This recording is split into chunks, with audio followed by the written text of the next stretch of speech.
हरे कृष्णा, राधे राधे दोस्तों। कैसे हैं आप सभी लोग। आशा करती हूँ कि आप सारे फ्रेंड्स बहुत ही ज़्यादा अच्छे होंगे। मैं भी बिल्कुल ठीक हूँ और आप सभी मित्रों का मेरे चैनल इंडियन ब्लॉग शिखा में बहुत बहुत स्वागत है। सो फ्रेंड्स, आज मैं आप सभी के साथ शेयर करने जा रही हूँ शरद पूर्णिमा का पर्व हम किस प्रकार से मनाएंगे। 2023 में यह पर्व कब पड़ रहा है, किस प्रकार से हमें मनाना है, इसकी पूजा विधि क्या होगी। और विशेष इस बार जो है शरद पूर्णिमा के दिन चंद्र ग्रहण भी लग रहा है। तो क्या चंद्र ग्रहण किस समय हमें पूजा किस प्रकार से करनी है, क्या हम चंद्रमा की रोशनी में खीर बना के रखेंगे या नहीं रखेंगे, कैसी इसकी पूजा विधि होगी, इसके महत्व के बारे में हम जानेंगे इस वीडियो में। तो चलिए आज की पूजा शुरू करते हैं। और अगर आपको मेरी आज की पूजा पसंद आए, आज की वीडियो पसंद आए तो प्लीज़ वीडियो को लाइक ज़रूर से कीजिएगा। सबसे पहले हम जानेंगे शरद पूर्णिमा के महत्व के बारे में। हर साल आने वाले व्रत त्यौहार में, अनुष्ठान में शरद पूर्णिमा का विशेष महत्व होता है, क्योंकि इस दिन धन की देवी माँ लक्ष्मी जी का जन्म दिवस माना जाता है। इस दिन लक्ष्मी जी का विशेष रूप से पंचामृत से स्नान कराना चाहिए, उनका श्रृंगार कराना चाहिए, भोग देना चाहिए और विशेष रूप से इनकी पूजा अर्चना करनी चाहिए। तो जैसा कि आप देख सकते हैं यहाँ पर वीडियो में, हमने जो है माता लक्ष्मी का विशेष रूप से जो है पूजा अर्चना किया है। कलश की स्थापना करनी चाहिए। यहाँ पर आपको एक नारियल कलश अवश्य रखना चाहिए। श्रीफल विशेष माता लक्ष्मी को प्रिय होता है। सफ़ेद रंग की जो है मिठाई का भोग लगाया जाता है माता को। पान का भोग विशेष माँ को प्रिय है तो पान का भोग लगाएंगे।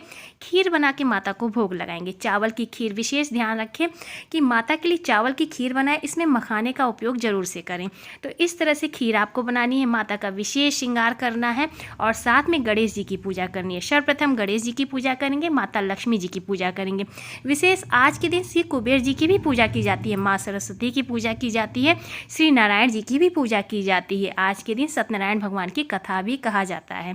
तो इस तरह से विशेष रूप से आपको अर्चना करनी है। एक कलश में आपको चावल भर के रखना है अपने मंदिर में और इस तरह से धूप दीप द्वारा बढ़िया से खूब विधि विधान से आपको माता लक्ष्मी की पूजा अर्चना करनी है।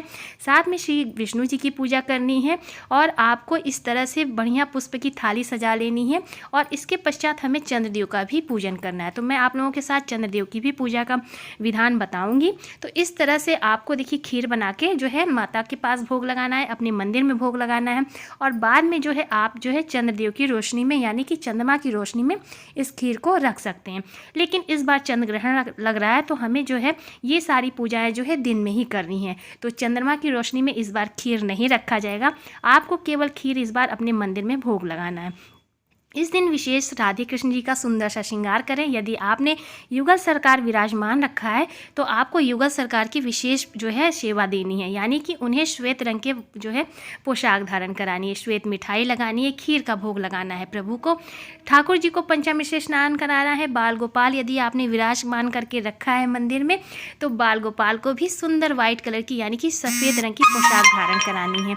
तो इस तरह से देखिए, जैसा कि आप देख सकते हैं, तो यहाँ हमने जो है अपने ठाकुर जी को सफ़ेद मिठाई का भोग लगाया है। और यहाँ पर आज जो है चंद्रकला मिठाई, जो चंद्रकला होती है, उसका भोग जरूर से लगाना चाहिए। और इस तरह से सुंदर श्वेत चमकीले रंग की पोशाक प्रभु को धारण करानी है। और आप देख भी सकते हैं कुछ ऐसा सा हमने जो है ठाकुर जी के साथ अपनी शरद पूर्णिमा का त्यौहार मनाया। तो इस तरह से विधि विधान के साथ इस दिन ठाकुर जी का विशेष पंचामृत से स्नान होता है, श्रृंगार होता है और इनको सफ़ेद रंग की पोशाक धारण करानी है। तो इस बार जब है चंद्र ग्रहण लग रहा है तो आपको ये सारी पूजाएं जो हैं, यानी कि 28 तारीख को सुबह सुबह उठ जाना है आपको। और उठने के बाद आपकी जो है दिनचर्या में आपको पूजा विधि बताती हूँ। तो आपको सुबह सुबह उठने के पश्चात अपने घर के जो भी कार्य हैं उन्हें कर लेने हैं, यानी कि साफ़ सफाई कर लेना है, स्नान करना है, स्वच्छ वस्त्र धारण करना है। इसके पश्चात मंदिर में आना है, सूर्य भगवान को अर्घ्य देना है, माता तुलसी जी के पास पूजा करनी है। इसके पश्चात मंदिर में आके आपको सुंदर प्रभु को स्नान कराना है, श्रृंगार कराना है, माता लक्ष्मी जी की पूजा करनी है और माता के लिए भोग बनाना है। आपको खीर का भोग विशेष रूप से बनाना चाहिए। इसके बाद ठाकुर जी का सुंदर श्रृंगार करें, इनकी पूजा अर्चना आपको करनी है। ये सारी पूजाएं सेवाएं आपको 28 तारीख को, यानी कि शनिवार के दिन शाम के 4 बजे से पहले पहले कर लेनी है, क्योंकि इस बार चंद्र ग्रहण लग रहा है। चंद्र ग्रहण लगने के कारण आपको ये पूजा जो है शाम को करनी है। और रात में चंद्र ग्रहण कब लगेगा वो भी मैं आप लोगों को बताऊंगी। 2023 में शरद पूर्णिमा का पर्व हम 28 तारीख दिन शनिवार को मनाएंगे। चंद्रोदय का समय इस दिन होगा 4:59 PM पे और पूर्णिमा प्रारंभ हो जाएगी 28 तारीख की सुबह 4:17 मिनट से। तो पूर्णिमा तिथि समाप्त होगी 29 अक्टूबर 1:59 तक। तो इतने समय में आपको अपनी पूजा अर्चना करनी है। तो पूजा आपको जो है 28 तारीख की शाम के 4 बजे से पहले पहले कर लेनी है, क्योंकि इस दिन जो है चंद्र ग्रहण लगेगा। तो चंद्र ग्रहण का जो समय होता है वह रात्रि में है, और रात में 1:05 से चंद्र ग्रहण प्रारंभ होगा, 2:22 तक चंद्र ग्रहण रहेगा। तो जब चंद्र ग्रहण भारत में इस बार मान्य हो रहा है, और इसका सूतक पातक भी हमें मानना है, इसके नियम भी हमें अपनाने हैं, जिसका कि सूतक 9 घंटे पहले लग जाएगा। यानी कि 28 तारीख को शाम को 4 बजे के बाद हमें अपने घर के मंदिर के पट जो है बंद करने हैं, यानी कि मंदिर के कपाट बंद हो जाएंगे। आपको अपने घर के मंदिर में सारी पूजाएं सेवा करने के पश्चात बाल गोपाल को जो है विश्राम कराना है। विश्राम कराने के पश्चात आपको उनके पास कुछ ड्राई फ्रूट्स रखने हैं, और उसे ढककर रखें। उसमें क्या तुलसी का पत्र डाल दें, जल भर के रख दें, जल में भी तुलसी का पत्र डाल के रख दें, और इसके पश्चात आपको पर्दा लगा देना है। इसके बाद आपको मंदिर में नहीं जाना है। इसके पश्चात आपको 29 तारीख को जब सुबह सवेरे आप स्नान कर लें, घर की साफ सफाई कर लें, कुछ दान की चीज़ें निकालें, क्योंकि जब ग्रहण लगता है तो हमें दान पुण्य अवश्य करना चाहिए। इसके पश्चात तब आपको अपने मंदिर में जाके साफ सफाई करनी है, गंगा जल छिड़कना है, सभी प्रभु के आपको हो सके तो वस्त्र बदल दे, बहुत अच्छा है, और श्रृंगार करें। फिर अपनी पूजा अर्चना आप प्रारंभ कर सकते हैं। तो शरद पूर्णिमा का जो पर्व है, हम 28 तारीख को शाम 4 बजे से पहले पहले हम इसी तरह से विधि विधान से जो हम रात्रि में करते हैं वो हम सब 4 बजे से पहले पहले सुबह सुबह कर लेंगे। यानी कि सुबह ही उठ के हम जो स्नान आदि करने के पश्चात हम अपने ठाकुर जी का सुंदर श्रृंगार कराएंगे। इस दिन आप जब ठाकुर जी को खीर का भोग लगाएं तो आपको पान का भी भोग लगाना है। जब भी कभी आप अपने विशेष मंदिर में पूजा अर्चना करते हैं तो अपने ठाकुर जी को पान का भोग अवश्य लगाएं। तो इस तरह से आपको शरद पूर्णिमा के दिन अपनी पूजा अर्चना करनी है। देखिए, बहुत से लोग जो है शरद पूर्णिमा का व्रत रखते हैं। तो इस बार जब आप 2023 में व्रत रखेंगे तो आप अपनी पूजा अर्चना जो है 4 बजे से पहले पहले कर लेंगे, और इस दिन आप व्रत उपवास करने के पश्चात 4 बजे अपना जो है पूजा अर्चना करने के बाद आप अपने व्रत को धारण करके रखेंगे। आपको पूरे दिन कुछ भी नहीं खाना है, शाम के समय आप जो है फलाहार ले सकते हैं। तो इस तरह से आपको व्रत उपवास करना है, और इस दिन गाय के दूध से ही खीर बनानी है। तो गाय के दूध से आप खीर बना के प्रभु को भोग लगा सकते हैं। इसके पश्चात आप भी प्रसाद ले सकते हैं। इस दिन जो है नदी में, तालाब में गंगा स्नान आदि का विशेष महत्व रखा जाता है। तो यदि आपके पास नदी तालाब है तो आप वहाँ पर भी जाके स्नान कर सकते हैं, नहीं तो आप अपने घर में केवल गंगा जल थोड़ा सा डाल के स्नान कर सकते हैं। तो इस तरह से आप स्नान भी कर सकते हैं। इसके बाद जो है कार्तिक का महीना शुरू हो जाएगा, तो स्नान भी कार्तिक का शुरू हो जाते हैं, इसमें नियम भी प्रारंभ हो जाते हैं। तो बस आपको कार्तिक का अगर आपको नियम लेना है तो उसकी विधि अलग होती है। मैं केवल आपको ये बता रही कि शरद पूर्णिमा की पूजा हमें किस प्रकार से करनी है। इस प्रकार से 2023 में हमें शरद पूर्णिमा का पर्व मनाना है। तो विशेष मैंने आपको जो भी जुड़ी हुई जानकारी थी शरद पूर्णिमा से बता दी है। अब हम चंद्रदेव की पूजा के बारे में करेंगे बात।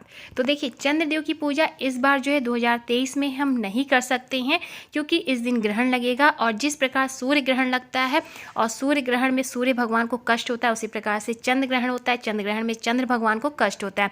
इस बार चंद्र ग्रहण भारतवर्ष में देखा जाएगा तो मनाया जाएगा। इसका सूतक भी हमें मानना होगा, इसके जो भी नियम होते हैं वो सब हमें मानने होंगे।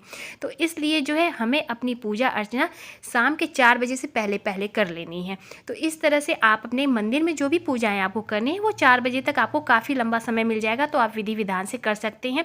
जो भी लोग इस दिन जो है माता लक्ष्मी को अपने घर में विराजमान करना चाहते हैं, जैसे बहुत सारे जातक होते हैं जो माता लक्ष्मी की प्रतिमा ला के अपने मंदिर में विराजमान करना चाहते हैं, नारायण जी की प्रतिमा जो है विराजमान करना चाहते हैं, तो वो आज के दिन ले आ सकते हैं। नई प्रतिमा ला के उनका बढ़िया पंचामृत अभिषेक करके उनको अपने मंदिर में जो है विराजमान करके उनकी विधि विधान से पूजा अर्चना करें, जैसा कि मैंने अभी आपको दिखाया है। तो इस प्रकार से आपको बढ़िया भोग तैयार करना है, प्रभु का स्नान करा के, उनका श्रृंगार करा के उनकी पूजा अर्चना करनी है। इस दिन सत्यनारायण भगवान की कथा का विशेष महत्व भी होता है। इस दिन माता लक्ष्मी जी की पूजा का विशेष महत्व होता है। तो माता लक्ष्मी जी की कृपा प्राप्ति के लिए, अपनी आर्थिक स्थिति की सुधार के लिए, अपने बिजनेस व्यापार के लिए, अपनी नौकरी के लिए, अपने जीवन में धन संपत्ति जो भी दुख हैं उन्हें दूर करने के लिए आप माता लक्ष्मी जी की पूजा अर्चना विशेष रूप से कर सकते हैं। लक्ष्मी जी की प्रसन्नता के लिए आपको इस दिन श्री सूक्त का पाठ करना चाहिए, लक्ष्मी चालीसा का पाठ करना चाहिए, और हो सके तो महालक्ष्मी जी के एक मंत्र का जो है आपको 108 बार जप करना चाहिए। तो इस तरह से आप विधि विधान के साथ पूजा अर्चना कर सकते हैं। अब बात करते हैं चंद्रदेव जी की। हिंदू धर्म में शरद पूर्णिमा का विशेष महत्व होता है। शरद पूर्णिमा वर्ष में एकमात्र ऐसा दिन होता है जब चंद्रमा 16 कलाओं से पूर्ण होकर अमृत वर्षा करते हैं, इसलिए शरद पूर्णिमा पर चंद्रदेव की पूजा का विधान है। कुछ लोग इस दिन व्रत और उपवास करते हैं और चंद्रदेव की पूजा करने के पश्चात अपना उपवास तोड़ते हैं। 2023 में शरद पूर्णिमा 28 तारीख को मनाई जाएगी। हाँ, इस दिन आप जो है चंद्रदेव की पूजा आराधना नहीं कर सकते हैं, क्योंकि इस दिन जो है चंद्र ग्रहण लगेगा, तो हमें जो है अपनी सारी पूजाएं जो है 4 बजे से पहले पहले कर लेनी है। लेकिन मैं आपको यहाँ पे चंद्रदेव की पूजा का विधि विधान बता देती हूँ कि किस प्रकार से करना है। तो वैसे तो पूजा नहीं करनी है, लेकिन मैं आपको बताती हूँ कि हाँ, शरद पूर्णिमा के दिन हमें चंद्रदेव की पूजा किस प्रकार से करनी चाहिए। इस दिन चंद्रदेव की पूजा विशेष प्रकार से करनी चाहिए। चंद्रदेव की कृपा आपके और आपके पूरे परिवार पर आरोग्य का आशीष प्रदान करता है। शरद पूर्णिमा पर चंद्रदेव की किरण से होने वाली अमृत वर्षा आपके परिवार को सभी रोग और दोषों से मुक्त रखती है। इस दिन कार्तिक स्नान भी जो है प्रारंभ हो जाता है, तो इस दिन दान पुण्य भी हमें करना चाहिए। विशेष रूप से चंद्रदेव जी की पूजा हमें छत पे जाके करनी चाहिए। इस दिन खीर बना के जो है चंद्रदेव की रोशनी में रखी जाती है और इन्हें जो है गाय के दूध से अर्घ्य दिया जाता है। इनकी विधि विधान से पूजा अर्चना की जाती है। जैसा कि आप देख सकते हैं, घर के सभी लोगों को कुछ देर हमें जो है चंद्रमा की रोशनी में रहना चाहिए, क्योंकि इस दिन अमृत वर्षा होती है और इससे हमारे ज्ञान में जो है बढ़ोतरी होती है। तो बच्चों को अपनी पुस्तकों को लेकर जो है छत पे बैठना चाहिए, क्योंकि कहते हैं चंद्रदेव की रोशनी में जब हमारी पुस्तकें रहती हैं तो उससे हमारा ज्ञान और भी बढ़ता है। तो इसलिए बच्चों को भी छत पर लेके जाएं और वहाँ पर बैठे, कुछ देर बैठें और इस तरह से बड़े से बर्तन में हमें जो है जल भर के रखना है। जब उनका प्रतिबिंब हमें जल में दिखाई देने लगे तब हम उन्हें अर्घ्य देंगे, उनकी पूजा करेंगे, उनमें रोली अक्षत चढ़ाएंगे, जनेऊ चढ़ाएंगे, कलावा चढ़ाएंगे और इस प्रकार से जैसा कि आप देख सकते हैं हमें पूजा अर्चना करनी चाहिए। तो इस तरह से चंद्रदेव की विशेष कृपा प्राप्ति के लिए हमें पूजा अर्चना करनी चाहिए। और प्रभु की पूजा करने से, इस दिन दान पुण्य करने से हमारे जीवन में सुख समृद्धि आती है, माता लक्ष्मी की कृपा बरसती है। तो इस प्रकार से हमें शरद पूर्णिमा की पूजा करनी चाहिए। तो इस तरह से 2023 में किस प्रकार से हमें शरद पूर्णिमा की पूजा करनी है वो सब मैंने आप सभी लोगों को बताया है। और इस तरह से हमें 4 बजे से पहले पहले अपनी सारी पूजाओं को जो है ख़त्म कर लेना है। 4 बजे के बाद आपको अपने मंदिर में पर्दा लगा देना है। अगले दिन फिर आपको स्नान आदि करके मंदिर में जाके मंदिर की स्वच्छता करने के पश्चात आपको पूजा करनी है। तो चलिए अब जानते हैं कि शरद पूर्णिमा के दिन हमें कौन कौन से कार्य नहीं करने चाहिए। तो देखिए, शरद पूर्णिमा के दिन हमें सूर्यास्त के बाद दान नहीं करना चाहिए। देखिए, इससे क्या होती है, घर में दरिद्रता आती है। तो सूर्यास्त के बाद आपको दान पुण्य नहीं करना चाहिए, कभी भी नहीं करना चाहिए सूर्यास्त के बाद दान पुण्य। इस तरह से इस दिन जो है कर्जा हमें नहीं लेना चाहिए, किसी से उधार देना लेना नहीं चाहिए। शरद पूर्णिमा के दिन जो है काले वस्त्र नहीं पहनने चाहिए और हमें शुद्ध सात्विक भोजन करना चाहिए। इस दिन ब्रह्मचर्य का पालन करना चाहिए।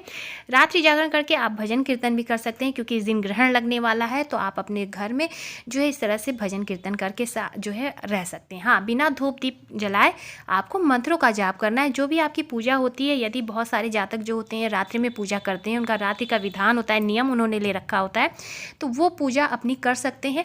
केवल बिना धूप दीप जलाए एक अच्छी जगह पे शुद्ध आसन बिछाकर बैठ जाएं, वहाँ अपने मंत्रों को जाप कर सकते हैं, वहाँ अपनी पूजा वे कर सकते हैं। तो इस तरह से आपको पूजा अर्चना करनी है, क्योंकि इस दिन जो है चंद्रदेव कष्ट में रहेंगे, तो उनके लिए हमें कुछ जो है मंत्रों का जाप करना चाहिए, प्रभु का भजन करना चाहिए। तो इस प्रकार से आप जो है शरद पूर्णिमा के दिन अपनी पूजा कर सकते हैं।